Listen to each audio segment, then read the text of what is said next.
My name is Nia, and I grew up in Nairobi, Kenya, in a house where love was never shared equally. I was the older sister, the one who worked hard, stayed late at school, and learned early how to manage money. But no matter what I did, it was never enough. All the attention in our home seemed to shine on my younger sister, Zawadi. She was the golden child, the one everyone adored, pampered, and praised. If Zawadi drew a small picture, my parents would clap like she had painted a masterpiece. If I came home with top grades, they would only ask why I hadn't done even better. It became a routine. She was the star, I was the shadow. Zawadi never lacked anything. She was showered with new clothes, the latest phones, even surprise trips.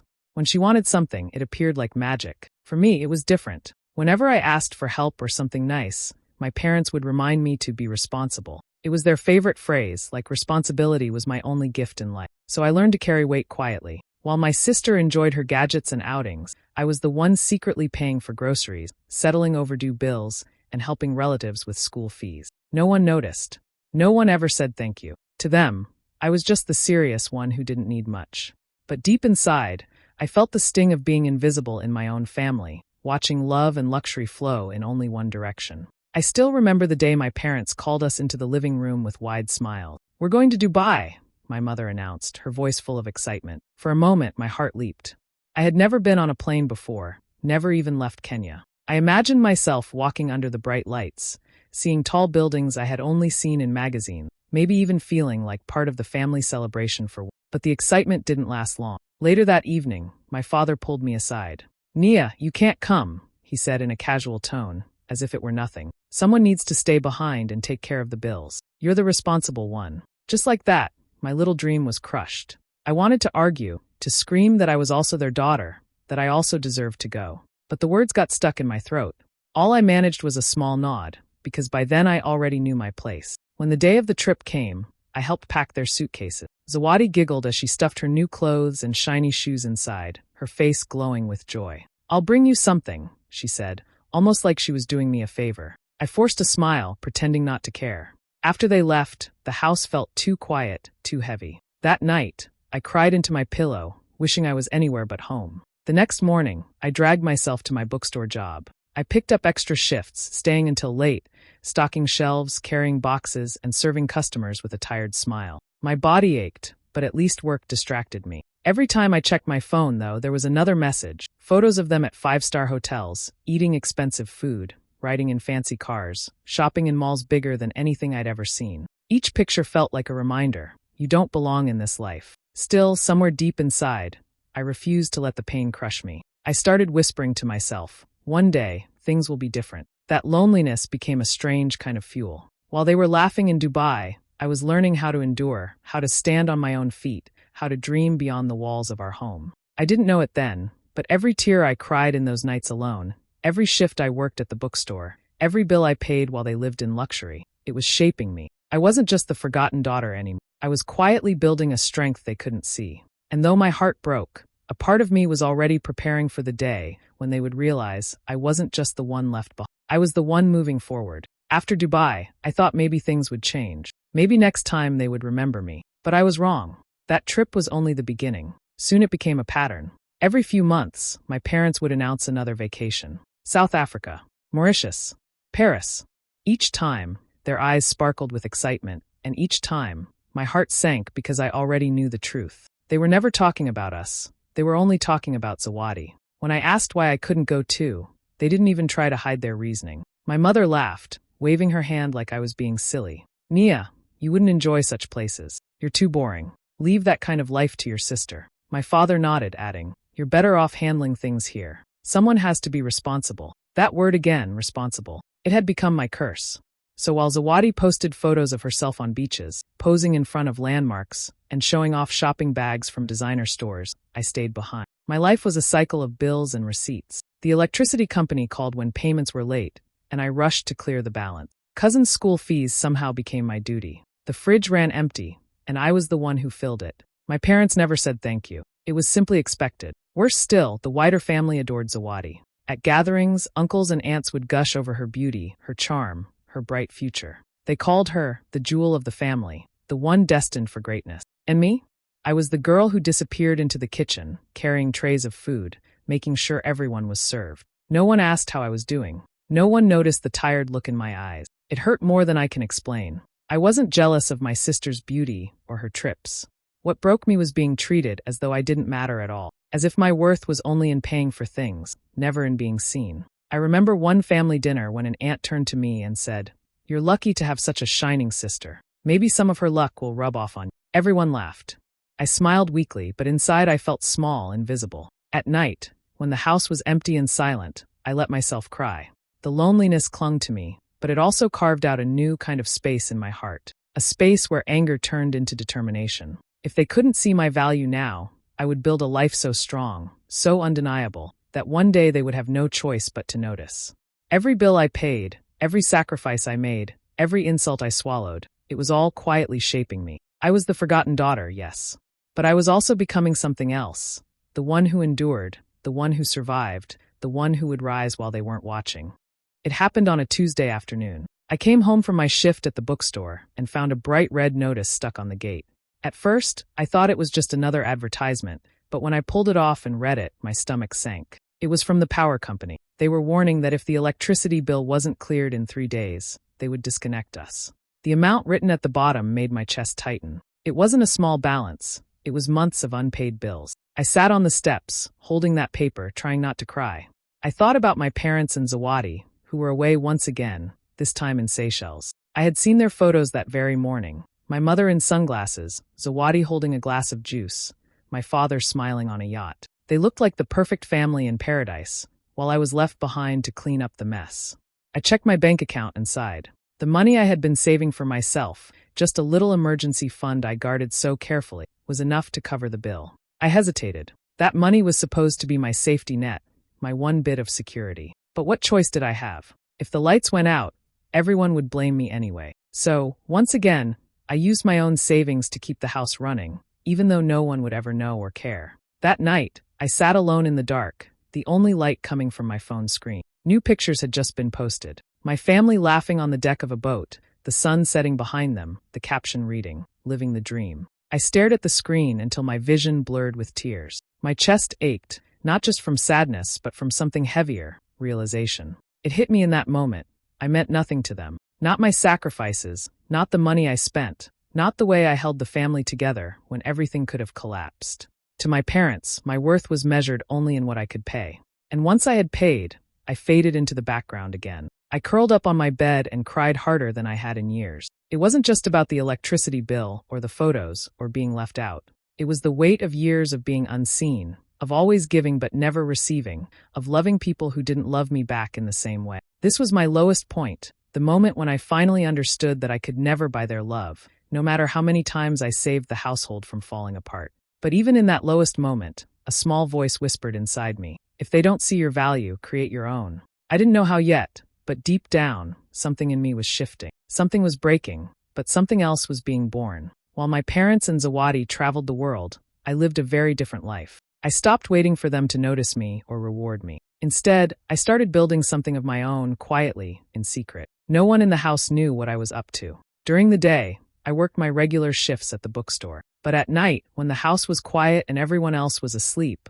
or away in some luxury hotel, I sat with my old laptop, teaching myself everything I could about online business. It started small. I loved books, so I began publishing short ebooks online, writing guides and stories, selling them on platforms where people across the world could buy with just a click. At first, the money was barely anything, just a few shillings here and there. But instead of spending it, I saved every coin. Whatever I earned, I reinvested. I bought better tools, paid for online courses, and experimented with new ideas in e-commerce. Some nights, I was so tired from work that my eyes could barely stay open, but I kept going. I studied digital marketing, learned about SEO, branding, customer service, things I had never even imagined before. While my family was posting photos of beach dinners and shopping sprees, I was posting questions on online forums, watching tutorials, and scribbling notes in a worn-out notebook. Slowly, the results began to show. My small business started attracting attention. Sales trickled in, then grew into steady numbers.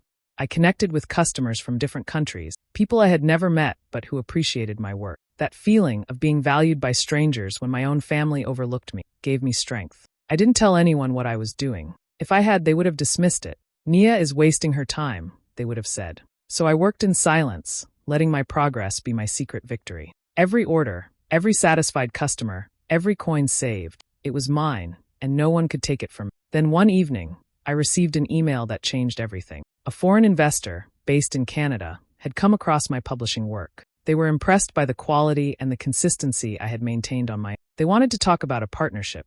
I read the message over and over, hardly believing it was real. For the first time in my life, someone from outside my little world saw my worth without me having to prove or beg for it. I sat there, staring at the email, tears welling up in my eyes. Not tears of sadness this time, but of hope. While my family chased temporary luxury, I was building something lasting. They thought I was just the responsible one, stuck paying bills. But in the shadows, I was creating a future that even they would one day have to respect. And deep down, I knew this was only the beginning. The day I signed the contract, my hands were shaking. A Canadian publishing house had gone through my work and wanted to partner with me. The deal was worth millions of shillings, an amount I had never even dreamed of having. For so long, I had lived counting coins, budgeting every shilling, paying bills for people who didn't even say thank you. And suddenly, here I was holding a contract that promised financial freedom. It felt unreal, like I had stepped into someone else's life. I didn't shout it from the rooftops. I didn't even tell my parents or Zawadi. I had learned long ago that sharing good news with them only invited criticism or dismissal. So I kept quiet and smiled to myself. While they were out flaunting vacations and outfits, I was quietly setting up meetings with lawyers, opening new bank accounts, and planning a future on my own terms. The first thing I did was start building a home. Not just any home, a beautiful place in Karen, one of Nairobi's most elegant neighborhoods. I visited the land secretly, working with architects and contractors who treated me with respect because they knew the value of my deal. Every brick that went up felt like a small victory, proof that my sacrifices had not been in vain. Meanwhile, people around me started noticing the changes. Old friends who had once ignored me suddenly wanted to reconnect. They would call and say, "Nia, it's been so long. How are you doing?" As if they had always cared. On social media, people began to ask how I managed to look so calm, so put together. They didn't know the late nights, the tears, or the years of being invisible. They only saw the glow of success beginning to show. I didn't blame them for noticing that. Success has a way of pulling people closer, even those who never believed in you before. But I didn't forget how it felt to be overlooked, how lonely it was to always be the one carrying everyone else's weight. That memory stayed with me like a scar, reminding me never to lose myself in the noise of attention. Every evening, when I visited the construction site, I felt a quiet joy. This was mine, earned through sleepless nights, discipline, and a belief that I was worth more than the crumbs I had been given at home. The house rising from the ground was not just walls and windows. It was a symbol of freedom, proof that I had broken the cycle. And the best part, my family still had no idea. While they were laughing on beaches, I was laying the foundation for a life they couldn't even imagine. A life where I didn't just survive, I thrived. For the first time ever, I wasn't just the responsible daughter. I was the independent woman who had rewritten her own story. When my parents and Zawadi finally returned from their latest trip, this time from Italy, the house was loud with their laughter and stories. Suitcases spilled open in the living room, full of designer clothes, perfumes, and shiny new gadgets. They didn't even pause to ask how I was doing or if anything had happened while they were away. To them, I was still the same old Nia, the one who kept things running while they lived like royalty. It didn't take long before my father cleared his throat and handed me a pile of papers. "Bills," he said casually, as if it were the most natural thing in the world. Electricity, water, internet, even school fees for distant cousins, all dumped in front of me. "You know what to do," my mother added with a smile. "You're always so reliable. That's your gift." I looked at the papers, then at their new clothes, their glowing skin from European sun, the bags stuffed with things they didn't need. And for the first time, I didn't feel that familiar weight in my chest. I didn't feel guilty or anxious. Instead, I felt calm. I folded my hands and simply said, "I'm not paying anymore." They all froze for a moment, then burst out laughing. Zawadi clutched her stomach, saying between giggles, "Oh, Nia, please. You'll always pay. What else do you even do with your money?" My mother smirked, looking at my plain dress. "Honestly, if you don't spend on bills, what will you spend on? You'll die poor, dressing like that." But I didn't argue. I didn't explain or defend myself. I just smiled, a small, steady smile that seemed to confuse them more than my words. My father shook his head. "You're joking. Don't play games, Nia. The bills are due." I said nothing more. I stood up, walked to my room, and left the papers sitting on the table. For years, I had bent under their demands, rushing to solve problems they created, draining myself dry to keep everything from falling apart. But now, I was no longer the same girl. They didn't know about the contracts I had signed, the home I was building, the independence I had already secured. And I had no intention of explaining. That night, I lay in bed listening to their laughter in the living room, their voices full of arrogance and assumption. They truly believed I was joking, that sooner or later I would cave in, pull out my wallet, and rescue them as always. But this time, the decision was final. I had drawn the line. For the first time in my life, I felt free. Free from their control, free from the endless cycle of giving without receiving. They didn't know it yet, but the world had shifted. The responsible daughter they had taken for granted was no longer carrying their weight. And sooner or later, they were going to feel the difference. It didn't take long for the storm to come. A few weeks after I refused to pay, the phone calls started. The landlord wanted his rent. The electricity company demanded payment. The internet service threatened disconnection. Even the school called, asking about overdue fees for my cousin. For years, I had quietly handled all these things, and now that I stopped, the pile of debts was impossible to ignore. One evening, my parents called me into the living room. Their smiles were gone. My father's voice was sharp. "Nia, what is this nonsense? Why are people calling us every day? You think you can embarrass this family?" My mother's face was tight with anger. "You've always handled this. Why are you suddenly acting selfish?" I sat down calmly, my hands resting on my lap. For once, I didn't feel small under their voices. I looked at them and said slowly and clearly, "I've been paying for years while you enjoyed vacations. Every bill, every school fee, every little crisis, I handled it. I kept this house running when you were out spending money on yachts and designer clothes. And I'm done. I won't carry it anymore." For a moment, the room went quiet. Then Zawadi scoffed, rolling her eyes. "Oh, please. You're just jealous because I'm living the life and you're stuck here in your boring clothes. Don't act like a martyr." Her words were sharp, meant to cut, but they didn't land the way they used to. I simply smiled at her, a smile that held no anger, only truth. "You think I'm stuck?" I asked softly. Then I leaned back and let the silence stretch. "I'm not stuck. I have my own estate now, a home in Karen, with staff, drivers, and lawyers who know my name. While you were busy calling me boring, I was building a life you can't even imagine." The silence that followed was heavy. My parents stared at me, mouths slightly open, as if they had misheard. Zawadi blinked, her confident smirk fading. For the first time, they all looked at me, not as the invisible daughter, not as the backup, not as the one who paid their bills, but as someone entirely different, someone they didn't recognize. I could almost hear the weight of my words filling the room. The shock on their faces was almost painful to watch, but I didn't gloat. I didn't raise my voice.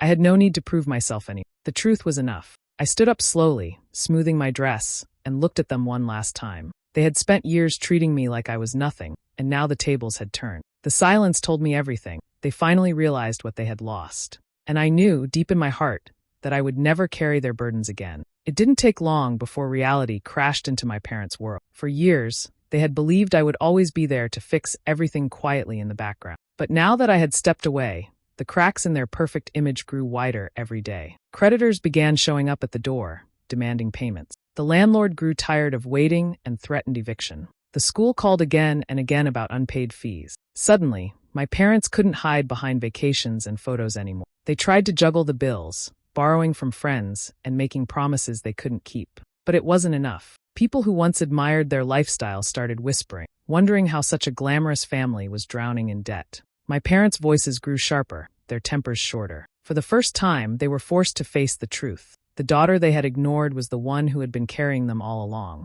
Zawadi, too, began to feel the weight. Without money flowing, her charm started to fade. The designer clothes lost their sparkle when she couldn't keep up with new trends. Invitations to parties became fewer when she could no longer brag about her trips abroad. The same relatives who once called her the jewel of the family now whispered about her wasted chances. Her laughter grew forced, her confidence shaky. She wasn't used to living without constant praise and attention, and it showed. Meanwhile, my life was moving in the opposite direction. My business continued to grow, reaching markets outside Kenya. Orders increased, partnerships expanded, and for the first time, my name appeared in national news. A popular business magazine featured me as one of Kenya's rising young entrepreneurs. Friends sent me messages saying they had seen me on TV or read about me online. Strangers recognized me and congratulated me. The girl who once hid in the background was now being celebrated for her strength and success. I didn't flaunt it. I didn't throw it in my family's face, but I walked with a new kind of confidence. I had worked for everything I had, and I no longer needed their validation. The same people who once mocked my simple clothes now looked at me with respect. And unlike my sister's fading shine, mine wasn't built on gifts or vacations. It was built on grit, sacrifice, and vision. Back at home, my parents finally began to understand. They had poured all their love and resources into the child who gave them nothing in return, while neglecting the one who had held the family together. Now, with creditors knocking and bills stacking, their golden daughter could no longer save them. And me?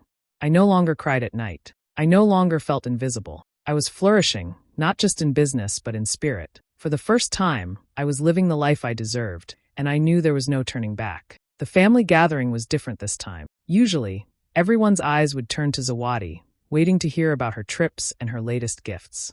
But now the room felt strange. Whispers filled the air, and when I walked in, all eyes turned to me. People who had once overlooked me now smiled, their voices softer, almost careful. My success was no longer a secret. It was written on my face, in the way I carried myself, and in the stories people had read in the news. My parents sat quietly, no longer the proud, glowing figures they used to be. Their laughter was gone, replaced by uneasy glances. After a long silence, my mother finally said, "Nia, we made mistakes. We should have treated you better. Can you forgive us?" My father nodded, his eyes lowered, as if the weight of shame was too heavy to meet mine. I looked at them for a long moment. A part of me had waited years to hear those words, but instead of feeling relief, I felt clarity. Calmly, I said, "I'll never forget who paid the bills when I had nothing. And it wasn't you." The room fell completely silent. Zawadi shifted uncomfortably, her usual confidence nowhere to be found. My parents' faces crumbled, but I didn't waver. I stood up, smoothed my dress, and walked out with my head high. As I stepped into the fresh evening air, I felt light, free in a way I had never felt before. The past no longer chained me. They could live with the weight of their choices. They chased luxury and left me with the bills. But in the end, I paid for my freedom, and they paid for their greed.